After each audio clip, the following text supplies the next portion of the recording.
Sveiki, šiandien Panevėžio futbolo akademijos stadione susitinka Pakruojo Kruoja ir Vilniaus Žalgiris. Ir štai čia perdavimas į kraštą, pavojinga situacija. Andras Švurliuga į baudos aikštelę, čia žaidžia galvą. Dabar Mantas Kuklys, o po to Pavelas Kamolovas.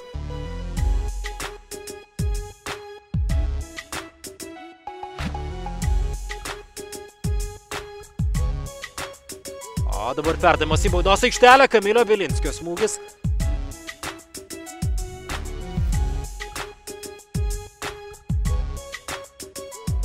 Leliugas perdavimas čia Pavelui Kamolovui krašte. Kamolovas šalia baudos aikštelės, apsigino vėlgi Kruoja. Švurliuga į baudos aikštelės, smūgis galva ir nepataiko Kamilis Bilinskis. Jankauskas. Ir perima kamuolį Ričardas Beniušis, smūgis. Ar kamuolys bus vartose? Ne. Štai tokia dovana dabar iš Žalgirio gynėjų.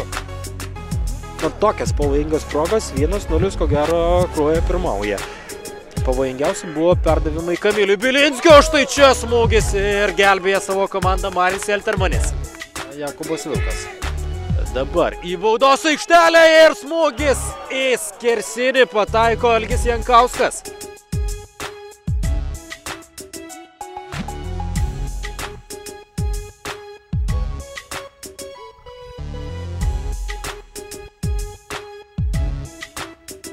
Į baudos aikštelę dabar link Jakubo Vilko, Vilko smūgis.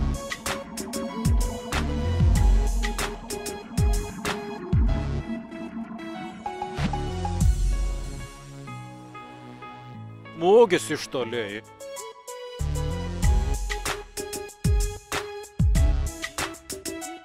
Smūgis galva ir pabando Algis Jankauskas.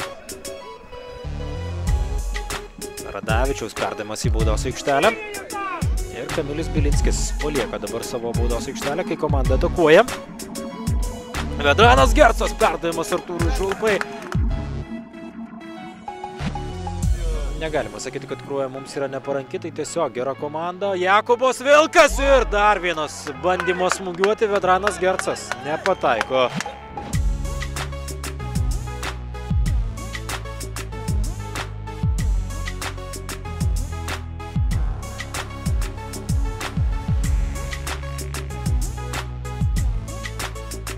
Kamilis Bilinskis smūgiuoja vartus ir apsigina vėl Kruoja.